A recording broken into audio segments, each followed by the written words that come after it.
శ్రీ సాయినాథాయ నమః. శ్రీ సాయి సచ్చరిత్రము 25వ అధ్యాయము. దామోదర్ సావల్రాం రాస్నే జట్టి వ్యాపారములు, ఆమ్రలీల, ప్రార్థన. అవతారమును పరబ్రహ్మస్వరూపుడును మహాయోగీశ్వరుడును కరుణాసాగరుడును అగు శ్రీ సాయినాథునకు సాష్టాంగ నమస్కారములొనర్చి ఈ అధ్యాయమును ప్రారంభించెదము. యోగి చూడామణియగు శ్రీ సాయినాథ్ మహారాజుకు జయమగుగాక. సమస్త శుభములకు నిలయము మన ఆత్మారాముడు భక్తుల పాలిటి ఆశ్రయదాతయగు సాయికి జయమగుగాక. జీవితాశయమును పరమావధినిగాంచిన బాబాకు ప్రణామములు. సాయిబాబా ఎల్లప్పుడూ కరుణాపూర్ణులు. మనకు కావలసినది వారియందు మనఃపూర్వకమైన భక్తి. భక్తునకు స్థిరమైన నమ్మకము, పూర్ణ భక్తి ఉన్నప్పుడు వారి కోరికలన్నీయూ శీఘ్రముగా నెరవేరును. హేమాడ్ పంతు మనస్సునందు బాబా జీవిత లీలలను వ్రాయు కోరిక జనించగానే బాబా వెంటనే అతనిచే వ్రాయించెను. సంగ్రహముగా సంగతులు వ్రాసికొనమని బాబా ఆజ్ఞ ఇచ్చిన వెంటనే హేమాడ్ పంతుకు ప్రేరణ కలిగి గ్రంథరచనకు కావలసిన బుద్ధి, శక్తి, ధైర్యము కలిగి దానిని ముగించెను. దానిని వ్రాయు యోగ్యత మొదట అతడికి లేకుండెను. కాని బాబా దయాపూరితముగు ఆశీర్వచనములచే దానినతడు పూర్తి చేయగలిగెను. ఈ విధముగా సచ్చరిత్ర సిద్ధమైనది. అది ఒక చంద్రకాంత మణి వంటిది. దాని నుండి సాయి లీలలను అమృతము స్రవించును. దానిని చదువరులు మనసారా తాగవచ్చును. భక్తునకు సాయి యందు పరిపూర్ణమైన హృదయపూర్వకమగు భక్తి కలిగినప్పుడు దుఃఖముల నుండి, అపాయముల నుండి బాబా కాపాడి రక్షించుచుండెను. వాని యోగక్షేమములు బాబా చూచుచుండెను. అహ్మద్నగర్ నివాసియగు దామోదర్ సావల్రాం రాస్నే కాసార్ ఉరఫ్ దాము అన్నా కదా పైన పేర్కొనిన వాక్యమునకు ఉదాహరణముగా దిగువనివ్వబడినది. దాము అన్నా అనగా దామోదర్ సావల్రాం రాస్నే. 6వ అధ్యాయములో శ్రీరామనవమి ఉత్సవ సందర్భమున ఇతని గూర్చి చెప్పితిమి. చదువరులు దానిని జ్ఞప్తియందుంచుకొనియే ఉందురు. అతడు 1897వ సంవత్సరమున శ్రీరామనవమి నాడు ఉరుసు ఉత్సవము ప్రారంభించినప్పుడు సిరిడీకి పోయెను. అప్పటి నుండి ఇప్పటి వరకు అలంకరించిన పతాకమొకటి కానుకగా ఇచ్చుచున్నాడు. అదియునుగాక ఉత్సవమునకు వచ్చు బీదలకు అన్నదానము చేయుచున్నాడు. అతని జట్టి వ్యాపారములు ప్రత్తి. బొంబాయి స్నేహితుడొకడు దాము అన్నాకు ప్రత్తిలో జట్టి వ్యాపారము చేసి భాగస్వామిగా సుమారు 2 లక్షల రూపాయలు లాభము సంపాదించవలెనని వ్రాసెను. వ్యాపారము లాభకరమైనదనియూ ఎంతమాత్రమూ ప్రమాదకరము కాదనియూ కనుక అవకాశము పోగొట్టుకొనవలదనియూ అతడు వ్రాసెను. దాము అన్న ఆ బేరమును చేయుటయా మానుటయా అను ఆందోళన పడెను. జట్టి వ్యాపారమును చేయుటకు వెంటనే నిశ్చయించుకొనలేకుండెను. దానిని గూర్చి బాగుగా ఆలోచించి తాను బాబా భక్తుడగుటచే శ్యామకొక జాబు సవివరములుగా దాము అన్న ఆ బేరమును చేయుటయా మానుటయా అను ఆందోళన పడెను. జట్టి వ్యాపారమును చేయుటకు వెంటనే నిశ్చయించుకొనలేకుండెను. దానిని గూర్చి బాగుగా ఆలోచించి తాను బాబా భక్తుడగుటచే శ్యామకొక జాబు సవివరముగా వ్రాసి బాబానడిగి వారి సలహాను తెలుసుకొనమనెను. ఆ మరుసటి దినము ఆ ఉత్తరము శ్యామకు ముట్టెను. శ్యామ దానిని తీసుకుని మసీదుకు పోయెను. బాబా ముందర పెట్టెను. బాబా ఆ కాగితమేమని అడిగెను. సమాచారమేమనెను. శ్యామ అహ్మద్నగర్ నుండి దాము అన్న ఏదో కనుగొనుటకు వ్రాసినాడనెను. బాబా ఇట్లనెను, ఏమి వ్రాయుచున్నాడు, ఏమి ఎత్తువేయుచున్నాడు? భగవంతుడిచ్చిన దానితో సంతుష్టి చెందక ఆకాశమునకెగుర ప్రయత్నించుచున్నట్లున్నది. వాని ఉత్తరము చదువుము. బాబా చెప్పినదే ఆ ఉత్తరములో గల సమాచారమని శ్యామ, దేవా, నీవిక్కడనే ప్రశాంతముగా కూర్చొని భక్తులను ఆందోళన పాలు చేసెదవు. వారు వ్యాకులగుటతో వారినిచ్చటకీడ్చుకొని వచ్చెదవు. కొందరిని ప్రత్యక్షముగాను కొందరిని లేఖల రూపముగాను తెచ్చెదవు. ఉత్తరములోని సంగతులు తెలిసి నన్నేల చదవమని బలవంత పెట్టుచున్నావు అనెను. బాబా, ఓ శ్యామా, దయచేసి చదువుము, నా నోటికి వచ్చినది నేను మాట్లాడెదను, నన్ను విశ్వసించువారెవ్వరు అనెను. ఇప్పుడు శ్యామ ఉత్తరమును చదివెను. బాబా జాగ్రత్తగా విని కనికరముతో ఇట్లనెను. సేటుకు పిచ్చి ఎత్తినది, అతని గృహమందు ఏ లోటు లేదని వ్రాయుము. తనకున్న సగము రొట్టెతో సంతుష్టి చెందుమని వ్రాయుము. లక్షలార్జించుటకు ఆయాసపడవద్దని చెప్పుము. శ్యామ జవాబు పంపెను. దాని కొరకు ఆతురతో దాము అన్నా కనిపెట్టుకొని ఉండెను. జాబు చదువుకొని అతడు తన ఆశ అంతయు అడియాస అయినదనుకొనెను. కాని స్వయముగా వచ్చి మాట్లాడుటకు ఉత్తరము వ్రాయుటకు భేదము కలదని శ్యామ వ్రాయుటచే తానే స్వయముగా సిరిడీ వెళ్ళి బాబాతో స్వయముగా మాట్లాడవలెనని అనుకొనెను. అందుచే సిరిడీకి వెళ్ళెను. బాబాకు నమస్కరించెను. బాబా పాదములు ఒత్తుచూ కూర్చుండెను. అతనికి బాబాను బహిరంగముగా జట్టి వ్యాపారము గూర్చి అడుగుటకు ధైర్యము చాలకుండెను. బాబా సహాయపడినచో వ్యాపారములో కొంత లాభము బాబాకిచ్చినచో బాగుండుననుకొనెను. ఇట్లు రహస్యముగా దాము అన్న తన మనస్సున అనుకొనెను. బాబాకు తెలియనిదేమీయూ లేదు.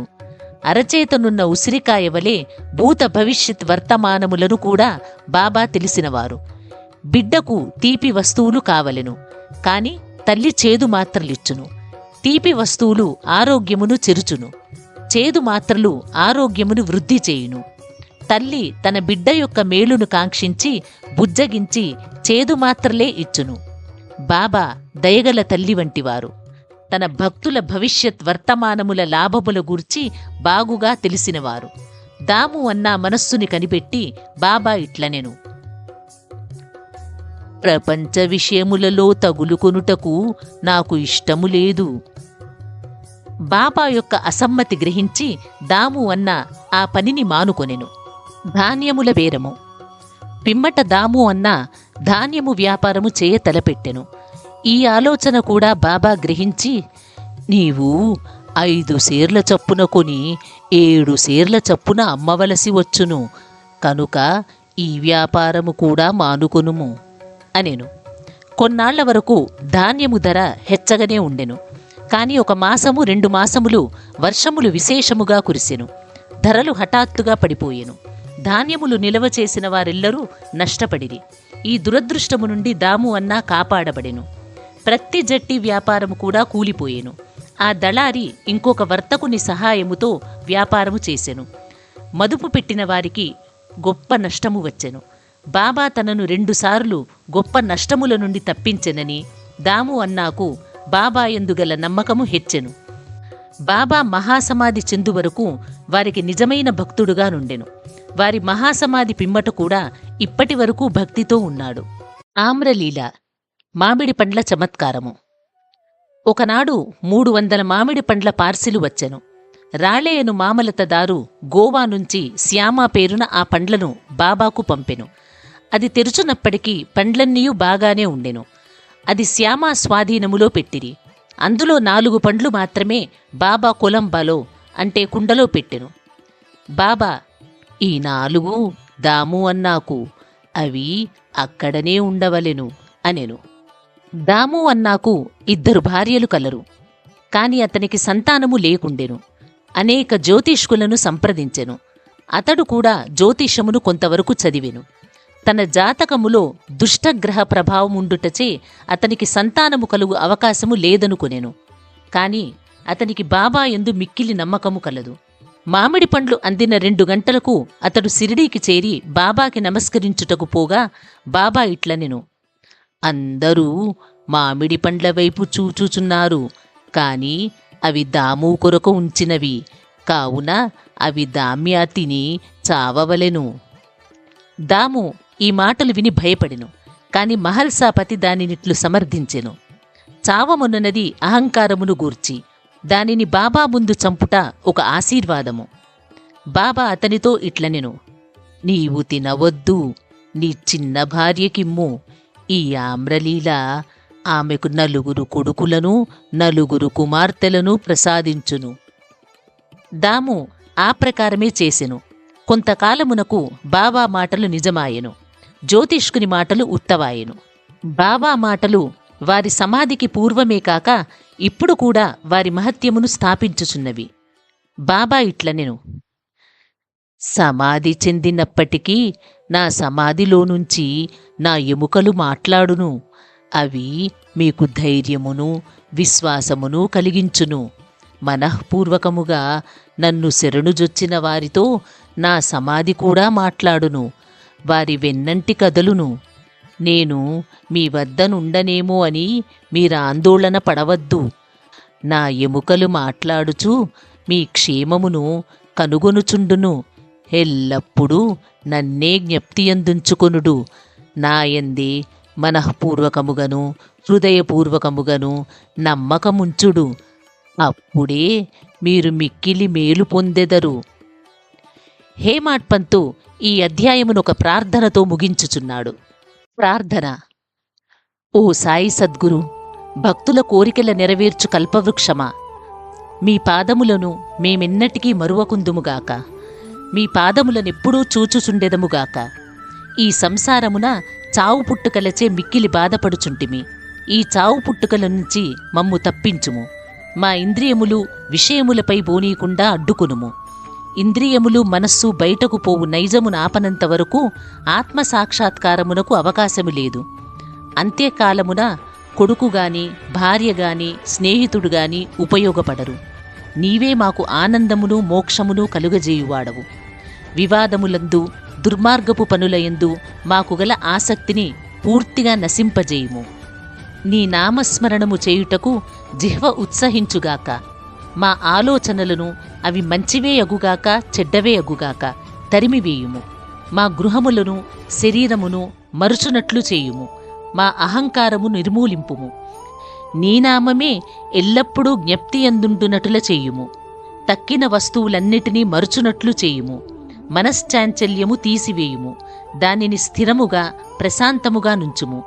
నీవు మమ్ములను గట్టిగా పట్టియుంచినచో ఆ అజ్ఞానాంధకారము నిష్క్రమించును.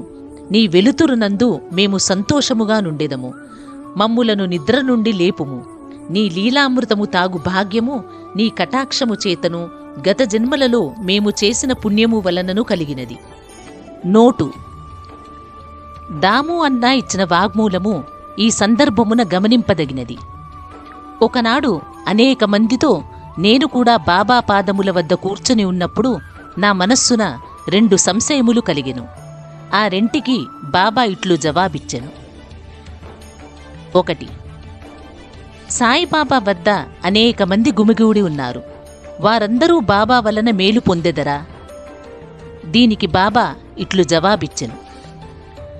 మామిడి పండ్ల వైపు పూత పూసి ఉన్నప్పుడు చూడుము. పువ్వులన్నీ పండ్లు అయినచో ఎంత మంచి పంట యగును. కాని అట్లు జరుగునా? పువ్వుగానే చాలా మటుకు రాలిపోవును. గాలికి కొన్ని పిందెలు రాలిపోవును. కొన్ని మాత్రమే మిగులును. 2. ఇది నా గురించి అడిగినది. బాబా భౌతిక శరీరము విడిచిన పిమ్మట నా జీవితమనే ఓడ ఎట్లు నడపగలను? అది ఎటో కొట్టుకొని పోవునా? అయినచో నా గతి ఏమి? దీనికి బాబా జవాబిట్లిచ్చెను. ఎక్కడనైనను ఎప్పుడైనను నా గురించి చింతించినచో నేనక్కడనే ఉండెదను. 1918కి ముందు వారి వాగ్దానము ప్రకారము వారు నెరవేర్చుచుండిరి. 1918 తరువాత కూడా నెరవేర్చుచున్నారు. ఇప్పటికీ నాతోనే ఉన్నారు. ఇప్పటికీ నాకు దారి చూపుచున్నారు. ఇది 1910-11 కాలములో జరిగెను. నా సోదరులు వేరుపడిరి. నా సోదరి కాలధర్మము నొందెను. దొంగతనము జరిగెను. పోలీసు విచారణ జరిగెను. ఇవన్నీయు నన్ను కల్లోలపరిచినవి. నా సోదరి చనిపోగా నా మనస్సు వికలమయ్యెను. నేను జీవితమును సుఖములను లక్ష్యపెట్టలేదు. నేను బాబా వద్దకు పోగా వారు ఉపదేశముతో శాంతింపజేసి అప్పాకులకర్ని ఇంట్లో బొబ్బట్లతో విందుగావించిరి. నా నుదుట చందనము పూసిరి. నా ఇంటిలో దొంగతనము జరిగినది. నాకు 30 సంవత్సరముల నుండి ఒక స్నేహితుడుండెను. అతడు నా భార్య యొక్క నగలపెట్టె దొంగిలించెను. అందులో శుభమగు నత్తు అనగా నాసికాభరణము ఉండెను. బాబా ఫోటో ముందేడ్చితిని. ఆ మరుసటి దినమే ఆ పని మనిషి నగల పెట్టెను తిరిగి ఇచ్చివేసి క్షమాపణ కోరెను. 25వ అధ్యాయము సంపూర్ణము. సద్గురు శ్రీ సాయినాథార్పణమస్తు. శుభం భవతు. ఈ వీడియో మీకు నచ్చినట్లయితే లైక్ చేయండి, షేర్ చేయండి, మా ఛానల్ని సబ్స్క్రైబ్ చేయండి. మా పాఠకులు ఎక్కడ ఉన్నా సులభముగా సాయి సచ్చరిత్ర 53 అధ్యాయాలు వినుటకు మరియు తెలుసుకునుటకు సనాతన నిధి అప్లికేషన్ ప్రతి అధ్యాయము వీడియోలుగా చేసి మీకు అందిస్తున్నాము. సనాతన నిధి యాప్ని డౌన్లోడ్ చేసుకుని సాయిబాబా జీవిత గాథను తెలుసుకోండి మరియు ప్రత్యేక క్విజ్ కార్యక్రమంలో పాల్గొని విజేతలుగా నిలవండి. ప్రతి అధ్యాయం తరువాత క్విజ్లో పాల్గొని మీ పరిజ్ఞానాన్ని పరీక్షించుకోండి మరియు బహుమతులు గెలుచుకోండి. మీ కుటుంబంతో కలిసి ఈ ఆధ్యాత్మిక ప్రయాణంలో పాల్గొనండి. ఇప్పుడే డౌన్లోడ్ చేసుకోండి. సనాతన నిధి యాప్ గూగుల్ ప్లే స్టోర్ మరియు యాపిల్ యాప్ స్టోర్లో అందుబాటులో ఉంది. మరిన్ని వివరాలకు మా వెబ్సైట్ని సందర్శించండి.